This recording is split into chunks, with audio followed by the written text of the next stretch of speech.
उस वक्त की जो सरकारें थी, उस वक्त के जो मंत्री थे, मुख्यमंत्री थे, उस वक्त के जो नीति निर्धारक थे, वो कहीं ना कहीं अपने एजेंडे को लागू कर सकते। लंबे समय तक हमारे प्रदेश को जात पात धर्म मजहब में उलझा के रखा गया। सिर्फ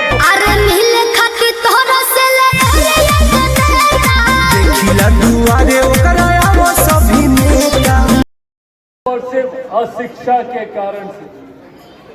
हर वो व्यक्ति जो शिक्षित होता है वो समझता है कि भैया जात पात धर्म मजहब से उठकर हम लोगों को आगे बढ़ने की जरूरत है। हमारे प्रधानमंत्री ने बहुत खूबसूरती से जाति व्यवस्था को हटाकर उन जमात को चिन्हित किया है जिनको आगे बढ़ाने की जरूरत है, जिसमें गरीबी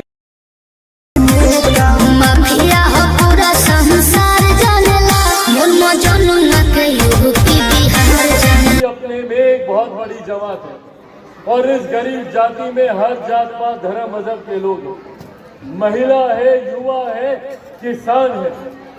इन लोगों को आगे लेकर बढ़ने की जरूरत है और महिला वर्ग हो, युवा वर्ग हो, किसान हो या गरीबी जाति हो, इसमें हर जात पात धर्म मजहब के लोग हैं।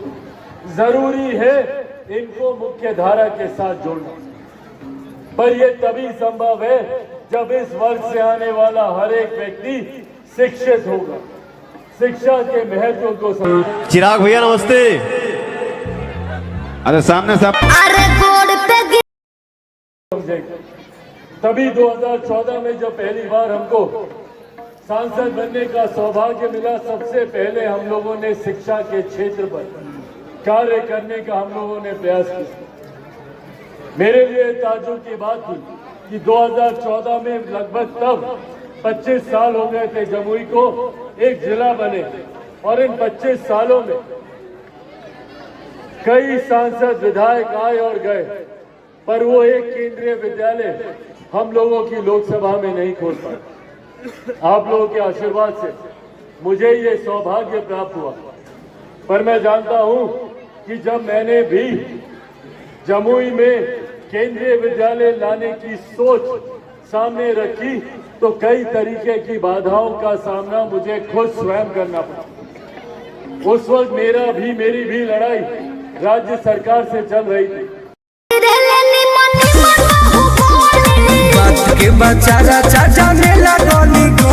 राज्य सरकार, केंद्र सरकार विरोधाभास की सरकारें थी। स्थानीय प्रशासन का हम लोग को सहयोग नहीं मिलता था और ये कारण बना कि जमुई में केंद्रीय विद्यालय खुलवाने में इतना समय लगा। जहां 2014 से हम प्रयासरत थे, आज 2024 10 साल लगे केंद्रीय विद्यालय के भवन को खड़ा होने में। इसका कारण आप लोगों के साथ साझा करना चाहता हूं।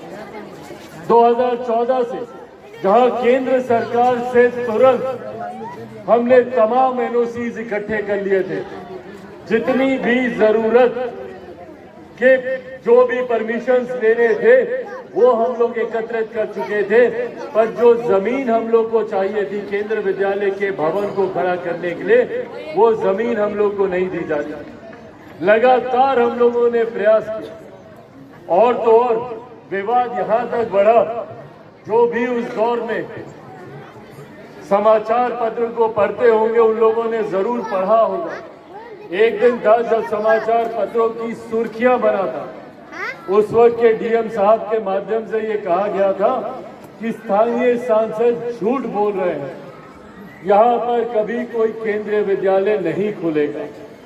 ये आरोप सीधा तौर पर हम पे लगाया गया था कि हम केंद्रीय विद्यालय को लेके मात्र राजनीति कर रहे हैं और केंद्रीय विद्यालय यहाँ पर नहीं खुलेगा।